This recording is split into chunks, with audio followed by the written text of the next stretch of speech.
eh, kabut. Kabut. Aku jadi ingat. Aku dulu bikin lagu yang bikin lagu itu, dan aku pernah tawarkan ke produser, dan itu yang aransemen musiknya itu Mas Lucky, guru musikku ketika aku dulu sempat mampir di Yamaha Musik. Tentang kabut juga, ada diksi kabutnya.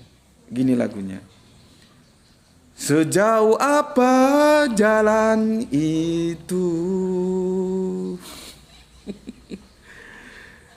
pasti akan terlewati. Aku masih ingat.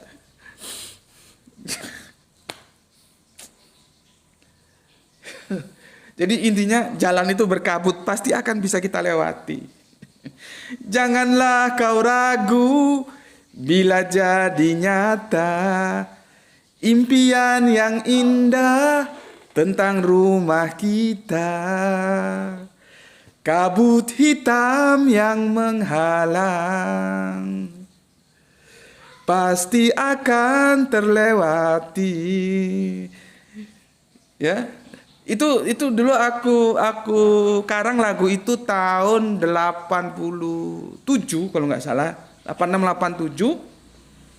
Aku sempat mampir di Yamaha Musik ya. Akhirnya aku nggak betah, aku keluar, dan oleh Mas Lucky dulu di sini ada grup namanya Q-Red, itu grup musik yang jazz rock ya. Mas Lucky itu guru anuku, pianoku, dia yang mengaransemen ya. Terus lagu ini pitanya itu dulu kan di kaset, hilang ketika aku titipkan ke teman untuk diaransemen ulang.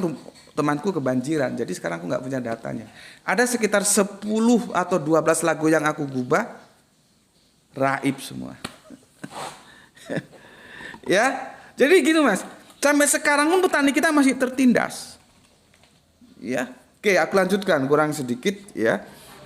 Oleh karena itulah ketertindasan bukanlah suatu yang given. Ya, bukan sesuatu yang given. Ya. Akan tetapi peran manusia sangat memungkinkan untuk mengganti antara takdir Tuhan yang satu dengan takdir Tuhan yang lain. Persis yang kalau nggak salah sahabat Umar itu ya, tentang adanya penyakit itu.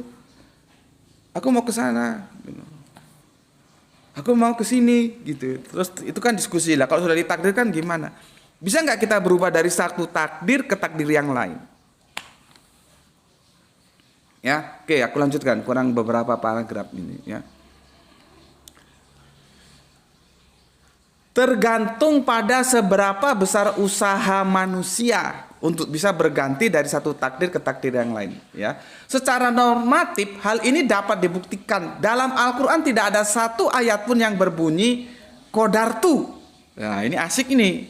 Nanti ada nahnu ya, kami itu gimana memahaminya ya.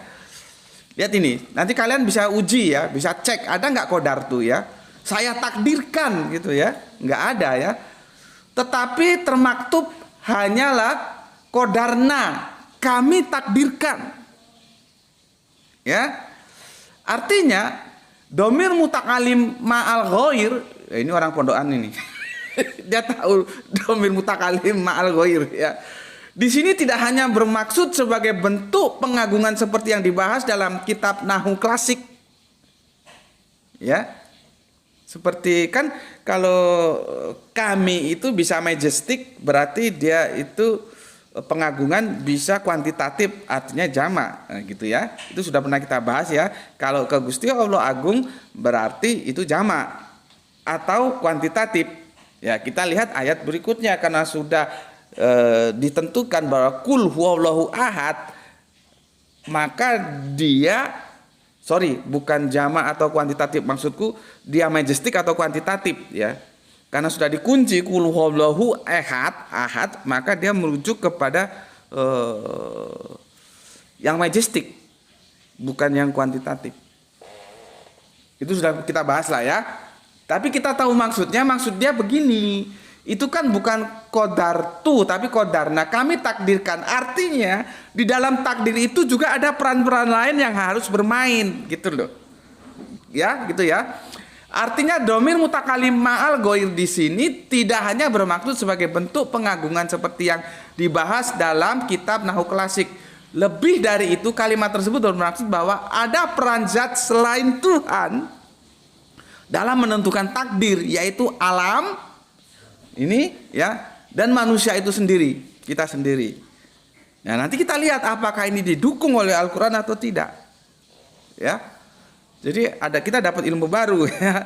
Ternyata kejamakan itu juga bisa tetap disandarkan kepada Gusti Allah Agung, tapi bukan berarti Allahnya yang jamak. Tapi yang jamak itu adalah hal-hal yang menentukan tentang sesuatu yang sedang dibicarakan. Kalau di sini takdir. Jadi ketahuitan Allah itu tidak ternodai, ya. Keahatan Allah itu tidak ternodai, ya. Kita kemarin lagi bahas tentang bergesernya konsep teos dari Yahudi ke Kristen dan itu belum selesai. Ya. Oke. Paham ya? Jadi yang jamak itu bukan Allahnya menjadi jamak, qadarna, ya.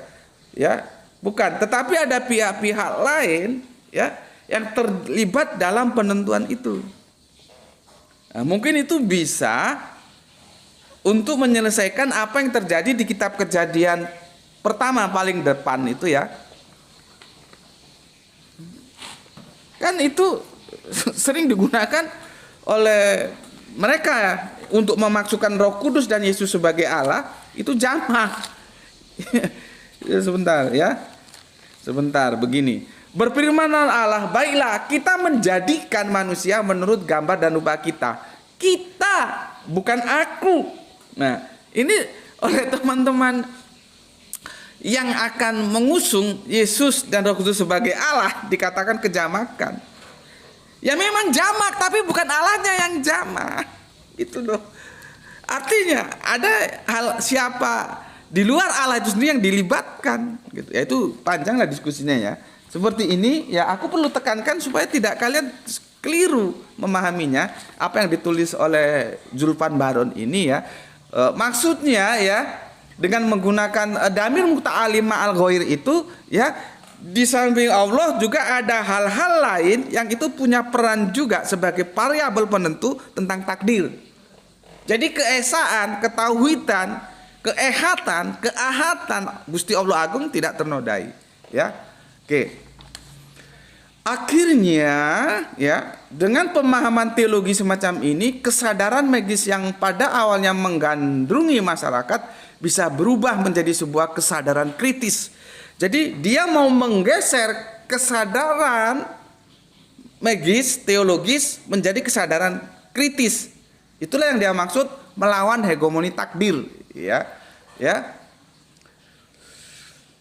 Yaitu sebuah kesadaran yang lebih menekankan pada aspek sistem. Jadi sistemnya seperti tadi pertanian, ya sistemnya dirubah. Tata kelola negara harus merubah tata kelola pertanian. Seperti tadi, kenapa Cina bisa melepas bawang merahnya di sini seharga Rp2.000? Ya karena mereka disubsidi, di backup oleh pemerintahnya. Itu yang pertama. Sebagai tata kelola pertanian. Dalam pertarungan bisnis itu yang namanya dia menghancurkan harga dulu. Nah, sekarang setelah dia menjadi pemain tunggal ya nggak 2.000 lagi. Gue nggak tahu berapa sekarang harga bawang putih. Ada nggak bawang putih 2.000? Jadi jangan dikit-dikit takdir. Kenapa nggak nanam bawang putih? Takdir. Rakyat tertindas takdir. Sehingga rakyat itu dibumbui oleh pemahaman teologis, padahal di situ ada sesuatu yang bisa kita mengambil peran. Contohnya tadi kalau pertanian, ini kan dia menggunakan petani yang tertindas, ya, yang menerima saja, yang given, ya, yang itu akhirnya tumbuh subur menjadi pembenaran bagi si Karmak bahwa agama itu candu. Kan seharusnya tugas kita membenarkan otaknya Karmak. Tapi kalau kelakuan para stakeholder seperti ini, apa yang disampaikan Karmak ya menjadi benar, gitu loh. Ya. Bukan agamanya yang salah, stakeholder yang pemegang kekuasaan itu yang salah. Tidak Qur'ani, karena parameter kita Qur'an. Ya. Oke. Sehingga kita yang tertindas menjadi lebih peka bahwa segala bentuk ketertindasan dan kemiskinan yang ada bukanlah bentuk kebencian dan ketidakadilan Tuhan. Lu berusaha dong, lu ikhtiar dong, gitu loh kira-kira ya. Akan tetapi ada sistem dari sunatullah yang harus dicermati. Ya. Itu dari Julpan Baron, peneliti pada Center of Religious and Social Studies Resis Malang. Ini dia.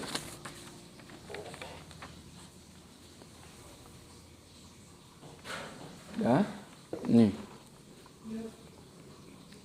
Ya. Ini. Berapa tab-tabnya? Oh. Masih 700 tab-tabnya ya. Oke, nggak apa-apa ya. Oke, itu ya. Untuk Mas Slamet sudah aku bacakan ya.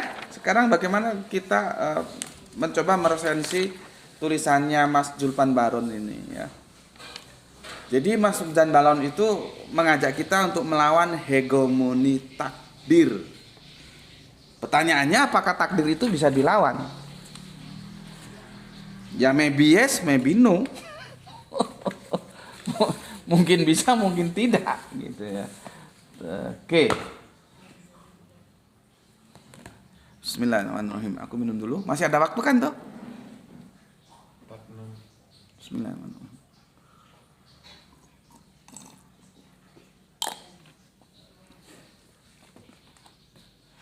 Semoga dalam waktu singkat ini bisa terselesaikan ya. Ini dinginnya minta ampun ini. Aku masih pakai training ini. Ya, matahari sudah bersinar tapi dinginnya minta ampun. Ya, pelan-pelan ya. Aku jelaskan. Takdir. Aku gambar anunya aja lah ya, sketnya saja. Takdir, melawan hegemoni takdir. Tadi sudah aku bacakan ya. Karena kalau dipoto tak share di WA nggak kebaca itu. Apa itu takdir dulu? Ini dulu kita harus paham. Ya, kita mau diskusi tentang katakanlah politik. Ya, kita harus paham dulu politik itu apa. Ya. Sekarang kita diskusi tentang takdir. Takdir itu apa? Tuh, anunya aman ya, cas. Jangan sampai aku ngomong ada yang minta dicas. Oke, aman. Aku cari ya referensi yang paling sederhana saja, ketetapan Gusti Allah Agung.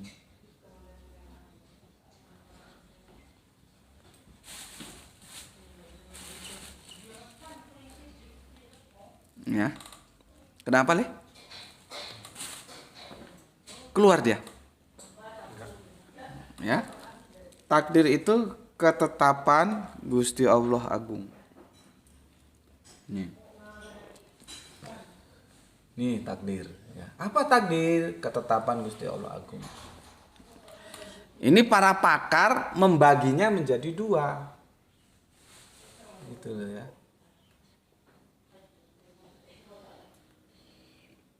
Menjadi dua. Ada yang disebut mubrom.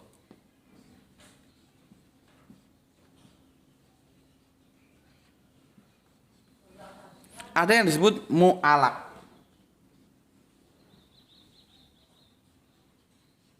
Nih. Ya.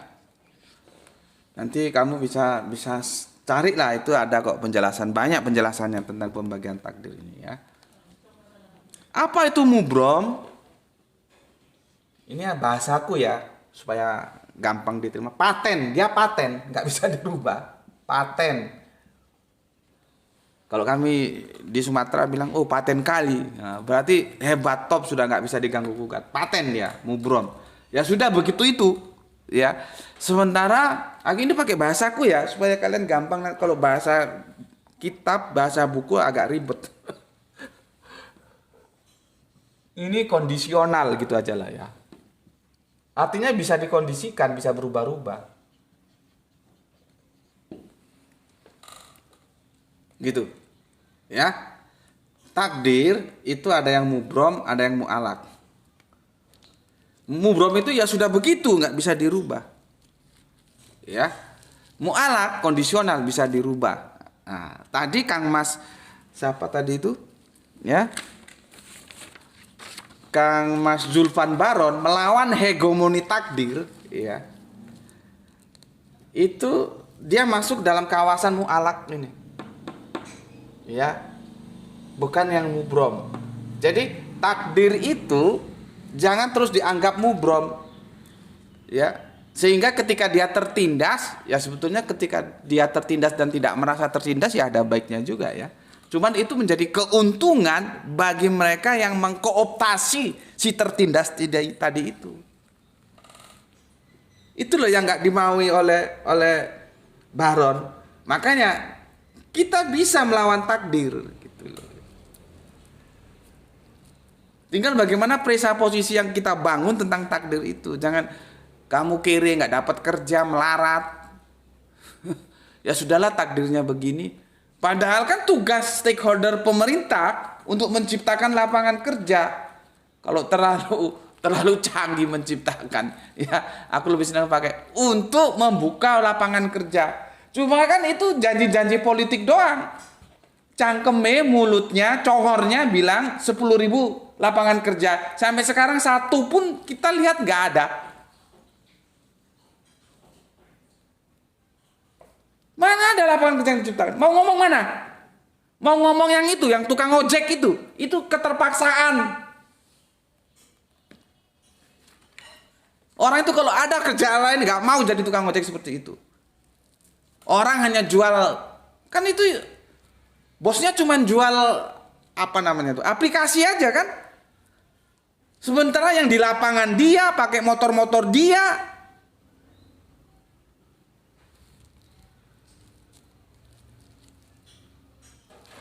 Kalau ada pilihan lain orang nggak mau kerja seperti itu untuk apa? Itu pertama kali keluar kan booming, banyak mahasiswa banyak yang ikut itu. Kalian tahu lah, nggak harus aku bilangkan. Aku pernah disuruh itu, aku bilang nggak, untuk apa? Aku sudah lihat itu nggak punya masa depan. Itu penindasan. Kalau dividennya nggak adil itu penindasan. Nah, gue nggak tahu. Kemarin kan demo itu karena dividennya minta dirubah. Orang kalau dulu tuh tahun 70-an, misalkan aku mau bikin usaha taksi lah misalkan, itu mobilku aku harus punya mobil. Baru aku bayar beberapa supir. Bukan mobilnya orang, supirnya orang, aku cuma jual aplikasi. Cuman kan kebijakan itu ada di DPR sana seharusnya. Tapi kalau kalian memilih DPR hanya wani piro, ya kualitasnya seperti itu. Tidak berpihak kepada rakyat. Berpihak kepada penguasa. Mampus gue. Akhirnya apa? Tukang ojek-ojek pengkolan mampus sekarang. Dulu itu kartu anggota ojek di Batu ini laku dijual berapa juta gue nggak tahu. Sekarang dikasihkan aja orang nggak mau. Karena pertarungan antara pemilik modal gede dengan pemilik modal yang Senin Kemis itu dibiarkan bertarung, ya nggak imbang lah. Itu yang sebetulnya kita, apakah sistem ekonomi kita itu sudah masuk dalam ekonomi yang Pancasila atau yang ekonomi sudah bukan Pancasila lagi, yaitu ekonomi yang nggak tahu bilang. Gue pakai istilah ekonomi apa ya? Ekonomi hutan belantara. Siapa yang kuat itu memangsa yang lemah. Nggak tahu ada kata-kata apa lagi yang lebih pantas untuk itu. Kita ngomong Pancasila, tapi apakah Pancasila itu kita terapkan? Nggak usah ngomong yang lain, dalam sistem ekonomi saja. Ya. Jadi jangan makanya yang dibilang Baron, lu miskin, lu pinter sudah S1, ya, S2, cari kerjaan sulit, nggak ada mana. Lu kere, terus lu paham itu sebagai mubrom, sebagai paten, sudah takdir gitu. Ya bisa sih itu untuk mengobati hatimu, tapi itu menjadi keuntungan bagi pemerintah yang mengkooptasi, yang menciptakan ketertidasan itu. Karena itu tanggung jawab pemerintah. Lah ngapain dia jadi presiden kalau nggak bisa mensejahterakan rakyatnya? Kalau kita kan punya malu ya, ngapain gue jadi ketua RT? Kalau warga RT gue itu nggak mendapatkan kontribusi yang positif dari gue, ya mending jadi masyarakat biasa saja. Itu kalau punya malu. Bukan hanya omon-omon mau menciptakan sekian ribu lapangan kerja, yang ada PHK justru. Kenapa Seritek tutup? Ribet. Nah, itu bukan given. Kalau dipahami sebagai given, nanti apa yang dibilang Karma bahwa agama adalah candu, kamu harus belajar tuh. Itu teori-teori filsafat juga kamu pelajari. Ya. Itu menjadi benar gitu loh. Padahal Karma itu nggak benar. Ngerti gue? Mungkin banyak yang bicara, Gus Beti ini orang teknik tapi kok bicaranya bisa bicara tentang hukum-hukum sosial. Iya karena gue belajar, gue suka baca. Makanya Islam itu subhanallah, perintahnya apa? Iqra, bacalah. Jadi Islam itu agama yang memacu kita untuk memakai rasionalitas supaya otaknya cerdas dengan cara apa? Di awal tadi gue bilang, baca. Bismillahirrahmanirrahim. Jadi gue nih, kalau waktu gue kuliah dulu, gue orang teknik, tapi ketika ada seminar apapun, ekonomi, bahkan arsitek, gue suka arsitek, itu gue sering ikut. Gitu lah. Makanya gue bilang, kalau misalkan ada doktor, ya, atau apalah, bidangnya itu politik, terus dia bicara politik, menurut gue nggak hebat itu. Yang hebat tuh Sri Bintang Pamungkas. Semoga Allah merahmati beliau yang mengasuh sekian banyak anak yatim. Dan dia great lover ya. Pacaran terus nggak menikah karena ceritanya kenapa gitu aku lupa. Terus yang ceweknya menikah dengan orang lain, terus janda gitu. Tetap dinikah sama Sri Bintang Pamungkas. Status janda itu tetap dinikah. Jadi great lover, pecinta yang agung ya. Sudah janda tetap dinikah. Nah terus mereka membina beberapa anak yatim. Kemudian bermasalah karena Sri Bintang Pamungkas melawan kekuasaan. Akhirnya dia kan dosen UI itu. Income-nya bermasalah. Dia menghidupi anak yatimnya itu dengan jual kue atau apa. Begitu. Jadi orang nggak tahu bahwa Sri Bintang Pamungkas itu adalah sebuah tokoh reformasi. Sebetulnya tokoh reformasi itu bukan yang lain, tapi Sri Bintang Pamungkas. Ketika semua masih diam nggak berani ngomong, dia sudah ngomong tentang suksesi dan akhirnya direkol. Pada waktu itu dia ada di P3. Dia canggih berbicara ekonomi canggih itu baru hebat. Padahal apa? Dia orang teknik mesin kalau nggak salah. Kalau ada orang teknik, ya akademisnya teknik, canggih bilang teknik, ya gue nggak heran ya sudah mestinya. Maka kalau diadu sama Habibie canggih bicara nggak hebat karena dia memang backgroundnya teknik. Tapi kan kita juga beri rasa hormat kepada almarhum Habibie, semoga Allah merahmati hidup panjangnya. Habibie satu-satunya presiden yang bisa menurunkan kurs dolar saat itu.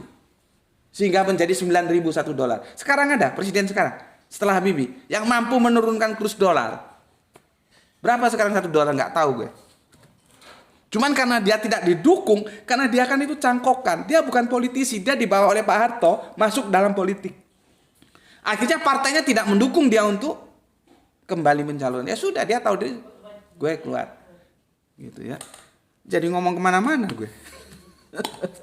Kajian-kajianku itu memang dia tidak strike ya, dia singular. Jadi kalau yang suka monggo, nggak suka tinggalkan sini. Gue tidak langsung to the point takdir, enggak. Ya kemana-mana seperti ini. Bismillahirrahmanirrahim. Oke, ya. apa yang given itu ya. Jadi ini sudah diterima aja given. Sementara ini kondisional ya. Given itu diklasifikasikan misalkan kelahiran. Ada lagi apa? Kematian. Nah, ini yang kemarin kita diskusikan. Makanya harus dilihat perspektifnya. Quran surat An-Nisa 78 dan 79 perspektifnya beda. Yang 78 itu tentang takdir, kematian, supaya para munafikin itu tidak punya alasan. Dia mati karena pergi perang. Allah bilang, semua yang takdirkan gue. Ada yang bolak-balik pergi perang, ya, tapi matinya ternyata di tempat tidur. Kan ada sahabat kita, sahabat Nabi yang minta syahid ternyata matinya di tempat tidur. Jadi kalau dia pergi perang dan akhirnya mati syahid, itu hanya sebuah cara, karena memang sudah waktunya dia mati gitu. Jadi Allah itu yang 78, yang 79 itu kan manusia, usaha ya. Bagaimana kamu usaha? Perang Uhud kamu kalah, ya jelas saja karena usahamu brengsek, suruh nunggu di atas gunung turun ke bawah. Ya, oke. Kelahiran, kematian, ras. Ya, kita nggak bisa. Ya Allah, jadikanlah saya Jawa. Ya Allah, jadikan saya Madura. Ya Allah, jadikan saya Batak. Ya Allah, jadikan saya Makassar. Ya Allah, jadikan saya Bugis. Nggak bisa. Ya sudah, given, diterima. Ada Jawa, ada Batak, ada Bugis, ada Makassar. Kalau kita ras ya, ras lebih luas lagi. Ada Asia, kita Asia. Ada Eropa, ya, ada Afrika. Ya, makanya gue bilang Adam itu kagak satu seperti lu didongeng-dongeng Adam satu terus jadi banyak. Enggak begitu. Adam tuh banyak, ada Adam Asia, Adam Eropa menjadi kita. Itu tidak melanggar ilmu genetika kalau begitu. Tapi kalau Adam cuma satu, gimana terjadi metabolismenya? Bagaimana seorang Afrika bapak ibunya mungkin nggak anaknya itu menjadi putih seperti orang Eropa? Kan nggak mungkin. Itu sudah kita bahas ya. Oke. Jadi kita mau minta apa nggak bisa. Ya. Ya sudah kita terima, kita bangsa Asia, ya sudah Asia. Nggak bisa. Kalau bisa sih minta kita jadi bangsa Eropa, ya nggak bisa. Afrika nggak bisa, ras. Nah, kematian, nah ini yang kemarin kita bahas. Habis-habisan di grup WA kajian Isra ya, Islam Rasional. Kelahiran juga begitu ya. Terus yang kondisional itu kesehatan. Ada lagi kesuksesan, ya. Ada lagi pekerjaan dan lain-lain. Nah, inilah yang dimaksud oleh penulis tadi, Mas Baron itu ada peran-peran kita. Di sini kita berperan. Tapi apakah mu'alak itu bisa dikondisionalkan? Maybe yes, maybe no. Sebetulnya apakah mu'brom itu paten kali? Iya, paten bagi kita. Bagi Allah nggak ada yang paten lah. Nanti ada ayatnya. Tapi waktunya nggak cukup ya. Jadi kalau berbicara takdir itu perspektifnya kita. Ya. Di sini kita, kalau kesehatan kemarin sudah aku jelaskan ya, ada teman kita di grup ya, ada yang pakai contoh baterai, lifetime baterai. Kalau baterainya itu dijaga, lifetime-nya lebih panjang. Ya maybe yes, tapi maybe juga no. Karena aku sudah ambil satu contoh, ya. Seseorang menjaga kesehatannya, makan, minum, tidur, pergaulan, semua dijaga. Ternyata menderita sakit.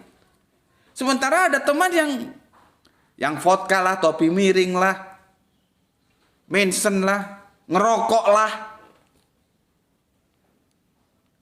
tidak teratur makannya lah, sekarang masih hidup. Berarti kan itu nggak bisa menjadi patokan. Kalau kamu menjaga kesehatan, umurmu itu akan menjadi lebih panjang. Karena berapa umur kita juga nggak tahu bagaimana mau dikatakan lebih panjang. Kecuali kita tahu, Gus Beti 70 tahun. Nah, kalau gue hidup sampai 75, berarti gue dapat panjangan 5 tahun. Kalau gue cuma 60 berarti gue terpendekkan 10 tahun. Cuman kan yang 70-nya itu nggak tahu kita. Makanya nggak usah didiskusikan terlalu masuk ke dalam. Ya. Nggak sulit ini. Ini hal-hal yang sulit Jabariyah Qadariyah itu, ya. Oke. Di sini ya ada yang paten, kelahiran, kematian, ras, ya. Ada yang kondisional, kesehatan, kesolehan, kesuksesan, pekerjaan dan lain-lain. Pertanyaannya, apakah ini pasti berubah? Tidak. Maybe yes, maybe no. Jadi yang mungkin berubah, mungkin tidak. Banyak ayat-ayatnya ya. Aku nggak bisa sampaikan karena sudah 1 jam ya. Nanti kapan-kapan atau nggak, aku nggak janji lah ya. Maybe yes, maybe no. Ya, kan Allah tidak akan merubah kamu sebelum kamu merubah. Pertanyaannya, kalau kamu merubah, apakah pasti berubah keadaan? Ya bisa tidak. Tapi kita diperintahkan untuk merubah dari yang tidak baik menjadi yang lebih baik. Gitu loh ya. Yang aku menarik di sini adalah titik temu antara Ayub kitab Perjanjian Lama ini Ayub 2:10 dengan apa itu An-Nisa yang kita bahas kemarin. An-Nisa ya 4:78, bukan yang 79, yang 78. Ya. Kan ini dikatakan semua itu dari Gusti Allah Agung. Ini juga mengatakan begitu. Ayub, semua dari Gusti Allah Agung. Apa kata Ayub? Gue nggak bacain kitabnya ya, karena terlalu lama, waktunya sudah 1 jam dan ada banyak ayat ya, Al-Hadid, Al-Baqarah ya. Nanti akan aku bacakan ketika aku menjelaskan sabar dan syukur ya.